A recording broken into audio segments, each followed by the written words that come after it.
Good evening, everyone. Thank you so much for taking the time today and coming to this presentation. Today, I'm going to be talking about Samudai and what we're doing, the current DAO landscape, and what we value the most when we talk about these problems. So, yeah, with that, are you not able to hear me? Oh, sorry. So, yeah, we're going to be talking about a bit of the problems in the DAO landscape and what we're doing to solve them. And with that, let's get into it.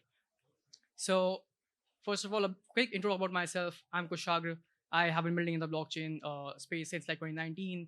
Started with a decentralized media sharing platform and built on top of IPFS, built for contributor economy, and that is how basically I got into space. Met a lot of interesting folks along the way.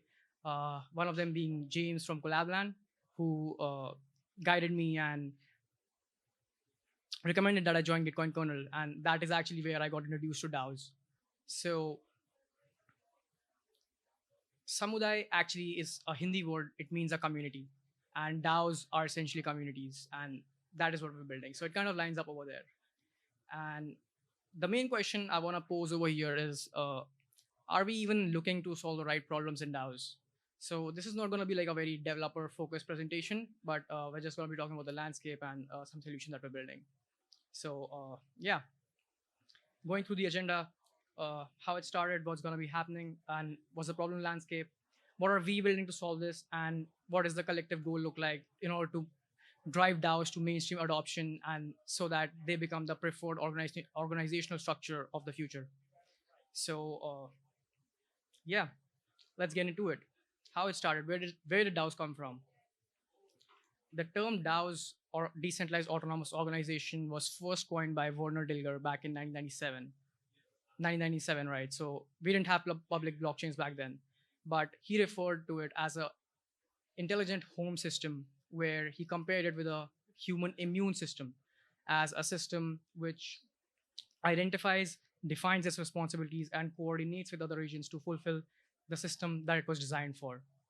And as I mentioned, the concept of public blockchains didn't exist back then, but this still matches with the fundamental definition of what DAOs are today. Speaking of a few modern definitions, institutional economics defines DAOs as digital organizations which have supplemented in order to which have risen to supplement the digital economies which are developing now. Ethnographic practices recognize DAOs as a cultural phenomena which are basically revolutionizing the way people think about organization and how work is done. And emerging research looks at how DAOs are organized, looks at the network, and then talks about comparing them with the political economic entities like cities and countries. So, what are DAOs actually? We're still evolving with the true definition of DAOs, but based on our learnings at Samudai, we've basically come to a conclusion that DAOs are multi-agent, self-organized networks with predefined rules on the blockchain, which are used to limit interaction and govern the direction of the network through participation of the agents. So let's talk a bit about more. Let's talk a bit about more about the current landscape and what's happening. What are the problems? What are the main overarching problems that are being facing, and are we solving the right problems? So, according to us, the patterns that we have analyzed by speaking with a lot of people is that most DAOs have a participation problem, which is very ironic because the nature of DAOs that are being formed today are participatory. That means they require some kind of human interaction in order to define the direction of the network and synthesize on the next steps. But it's just ironic that we still have a participation problem. We're still struggling to meet the quorum. We're still struggling to get active contributors who stick to the DAOs. Secondly, awareness. Awareness is a big issue because less than 18% of people in the US adults have heard of DAOs. I'm not even talking about understanding, but just hearing about it. And it becomes even more difficult when we're kind of trying to build these organizational structures which will rally people around them when people have not heard of it. And thirdly, a lot of the DAO members are being treated as DAO freelancers, which is not the case, which should not be the case because DAO members have a very specific use case where they have to create where they have to create Yeah. So DAO members are not freelancers because they have a very specific use case.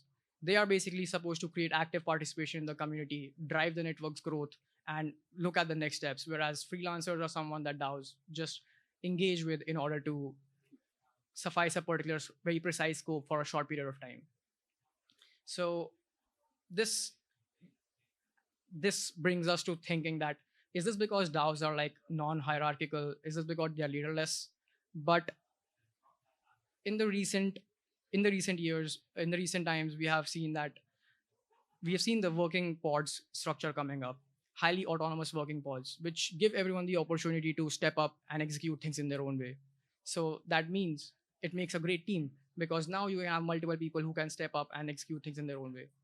So, and when you look at this, when you try to draw these parallels between the venture capital industry and the management consulting industry, these are things that they value the most because they are looking for people who are coming with differentiated backgrounds and have varied opinions and different way of executing things. And these are some of the most sought out global jobs.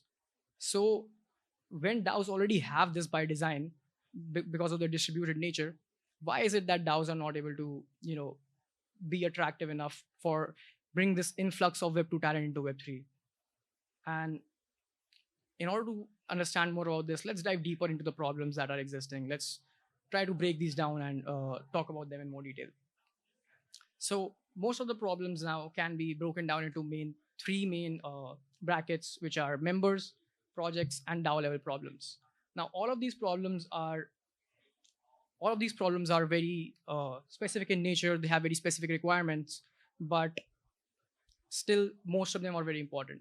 For example, the problems that members are facing are very individualistic in nature, but are very important because, as we have previously defined, DAOs are essentially multi-agent networks. So till the time these agents are not satisfied, of course, you will be facing a retention problem. Similarly, project-specific problems are something that are very, aligned with the project scope, project's mission, goals, and vision. Whereas DAO's problems are more macroeconomical in nature, and they try to govern the direction of the DAO, resource allocation, and how people are organized. So, but from this particular diagram, this particular graphic, we can conclude, we can draw some, interesting insights. So, for example, solving DAO-wide problems will also solve a few project-related problems. For example, the quality of contributors, onboarding, and mission alignment. If we're able to get this right by solving them at a DAO level, we'll also be able to solve them at a project level, which will just enable speed and transparency. Contributor and member related problems are being overlooked at the moment, which result in low retention. And essentially, because you're a DAO, you are trying to build a multi agent network. These are the most important people who you should be catering to. But at the moment, they are being overlooked. I mean, there are a lot of people in the space who are doing a lot of great work in order to solve this. For example, Opolis, who's working on providing healthcare benefits and kind of stability to the DAO members. But still, we have a long way to go over there. Moving on, this is something that a lot of people might differ with, but we at Samudai feel that we should be focusing more on solving some foundational problems around DAOs, which are as simple as starting a DAO. How do I start a DAO? Why should I start a DAO? What are the advantages of starting a DAO? If for a particular use case I have to do something, what is the best organizational structure for me? What are the legal implications of that? And how do I get it done? How does it benefit me? So till the time these barriers to entry are not removed, we won't be able to get more brains in the game. And it's very important because a lot of the innovation in the DAO ecosystem is currently been done by a few handful of peoples, and this is something that we need to change. This is something we need to work on because till the time we do not have more brains in the game, this is something that will stifle innovation. So yeah. Secondly, building a resilient structure for community becomes very, very, very important because this is kind of like a first interaction of a contributor with a DAO. And till the time you don't know what the background of the person is, they want to have a lot of questions. So, like what to do on the first day, how do I contribute, who do I speak with, what do I work on? So, having a resilient structure which helps people get settled in and get stuff done is very important, which is being overlooked in a lot of the organizations that we're building today. And thirdly, building a roadmap for contributors to grow, which is very important. Now, you cannot expect highly motivated individuals to come in and work in a DAO till the time they don't know how they're going to grow personally with the organization. So having a roadmap laid out for contributor growth is something that is we need to focus on. And yeah, I mean, every DAO is different. So the contributor has the right to know how they're going to step up in their personal field as well if they're working with you guys. And and we need to be very mindful while solving these problems because if let's say we decentralize the talent hiring process, we kind of overlook the fact where mission alignment comes into play. So this is something that we need to be mindful about. We can solve multiple problems at once, but we should be more focused on the bigger umbrella problems which you know affect multiple people. Talking about a few people who have been doing great work in the space. Of course, this is not extensive, but like a few people who just came to my mind. So these are a few people who have been doing a lot of good work. Uh, for example, solving one of these solves a lot of problems. Superfluid solving for compensation solves also for the trust problem in the DAOs. So if let's say I'm a contributor and I'm able to get payments streamed as I'm making progress, it just makes a lot of sense for me because now I don't have to wait 4 weeks for a multisig to get signed in order to get paid. But now I'm able to establish that stability part of it where I'm able to just pay my bills as I go. So yeah, moving on, what have other people been saying about this? And I mean, coordination problems are not new, right? They have been discussed at length much before us. They have been, our Web2 counterparts have been facing these coordination problems before us, and they have been able to solve this in a much more efficient manner. So why don't we take a page from their book and try to, do this in a much efficient manner? So what we realize is that there's a lot of time spent in being man there's a lot of time being spent in managing dependencies instead of eliminating them. And when you eliminate these dependencies, that is what in turn reduces the coordination problems, and that is something that we should be focusing on.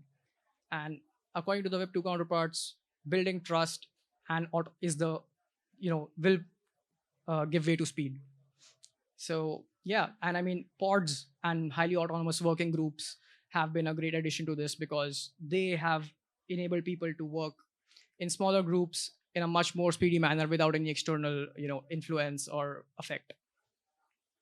So now coming down to what are we building at Samudai and how are we looking to solve these problems? At Samudai, we are building this foundational layer which acts like an operating system for DAOs and enables visibility, participation, and builds transparency, which in turn helps you in building trust. So now we are building this fully customizable Web3 dashboard where you can come in, plug all the applications you want to use, you're already using, and get stuff done in the way you want to. So it is it is important that we understand that in order to optimize for participation, we need to bring the information to the community. We cannot expect a contributor to go to 5 different places and look at all the information and then contribute.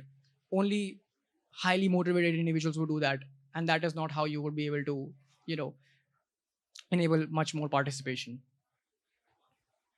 Next, we're building for investment DAOs. So investment DAOs are some of the most serious DAOs out there.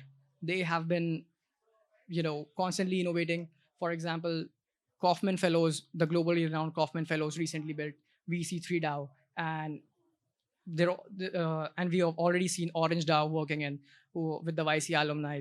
So they are some of the serious DAOs, and they are doing most of the innovation out there. So they kind of look like an overlooked use case for us, and we built out the infrastructure to reduce boilerplate and make sure they get done work publicly. So now, if let's say I'm a community member in a investment DAO, I know exactly what is going on, what exactly everyone is speaking on, and this is the power of discussions. This is the power that we enable when we basically bring these discussion on, organize them in a way where people can find them. It becomes very difficult when it's happening behind the wall gardens of Discord. So yeah, moving on, we have a Web3 contributor profile which aggregates information from everywhere you do. But I mean, a lot of people are building Web3 profiles. So like, what's different about it? It's important to realize that people update profile only on one place. They might hone a profile everywhere, but they're only active on one particular place. And we at Samudai make sure that wherever that place is, your Samudai profile stays up to date. So now all you have to do is claim your Samudai subdomain and share away. So all your contributions, all your work that you have been doing will now be able to, share in one click. We have also been speaking with, some industry leaders like Karma and Disco in order to make this more robust and resilient, so that people can get work done more composably, even if they choose not to go with Samudai. All their data stays safe and stays with them. Next, we're building the networking and communication layer, which is very big problem. I mean, networking is such a big problem that when LinkedIn came up with these features, they kind of revolutionized the way networking worked. They were able to bring this kind of revolution where you can now have a look at everything that a person is doing and also reach out to them at the same point. We haven't been able to solve this in Web3 yet, and we guys are building towards it. So now this will now enable people to look up people for help, ask for collaboration, and also give rise to new business model for people who are building on this. For example, mentoring as a business model, mentoring as a service. If let's say someone likes you and wants to get in touch with you for some help, you can basically monetize that and get stuff done. And yeah, we're basically enabling a lot of functionalities. We don't want to reinvent the wheel. We're trying to work with a lot of industry partners in order to get stuff done in the easiest way possible. And we're also incorporating a lot of infrastructure plays inside us so that we don't waste our time, and we can just provide the best functionality possible so that people can get work done in the easiest way possible. And last but not the least, we are working on a project aggregator. So this becomes powerful because right now DAOs are managing their workflows in 3 to 5 different places. And if I'm a contributor, in order to stay up to date with what's happening with me, in order to get an idea of what happened while I was offline, I have to keep up with everything. And this becomes powerful because now everything a contributor is doing anywhere is getting directly mapped through decentralized identifiers and verifiable credentials. So this becomes a building block to a customizable reputation network, which in turn enables better governance delegation. Because now if I'm a person who's trying to source talent, I'm able to query people based on the metrics that I find most value in. And yeah, this is what and the best part is that because DIDs and VCs are such a powerful technological innovation, they enable us to do it in a privacy preserving manner. Moving on, we're still early. We still have a long way to go where DAOs become a viable career option. So this is what we kind of describe as the path to DAOing something you like. We're kind of in a phase where we're just trying to create more awareness, but we need to take these steps so that we can kind of get to a place where your parents identify DAOs as a viable career option for you. And in order to get there, it's important that we get more brains in the game. It's important to understand that we need more innovation so that we can have varied use cases, which in turn attract multiple people who are not already in the space. And this becomes even more important because DAOs as a organizational structure are very, very user focused. And this won't happen till the time we have more participation, more awareness, and creating awareness and getting more people on board is the first step to do this. Only then will we be able to achieve ecosystem growth and build DAOs as a robust organizational structure. And then, of course, a viable career option for anyone who's trying to join the field. Yeah, lastly, the collective goals of the ecosystem in order to enable this would be, of course, as I mentioned, to solve for some foundational problems which enable people to join in and get work done, which enable people to join in and just contribute or learn about the space without feeling dumb. And yeah, it's important that we learn, experiment, break things, and repeat it in a fast manner. And the more people we get at it, it's the better. And it's important to realize that we can't innovate alone. We need more heads in the game. We need more brain in the game. And I personally look, I personally believe in that vision where I'm able to design my entire workday in the future. I'm able to contribute to the organizations I feel most aligned with. I'm able to contribute with the organization that I feel most inclined with without having to do anything else on the side. So yeah, with that, I would like to ask you all for I would like to ask you all for your help. If you want to work with us, build with us, if you are aligned towards the same vision, let's work together and let's build this together. And yeah, thank you so much, guys. This is my Telegram. If you guys want to reach out, talk to me or anything. Let's just okay. All right. So thank you so much for your time, guys. Thank you so much for taking your time. Yeah, Jai Samudai, guys.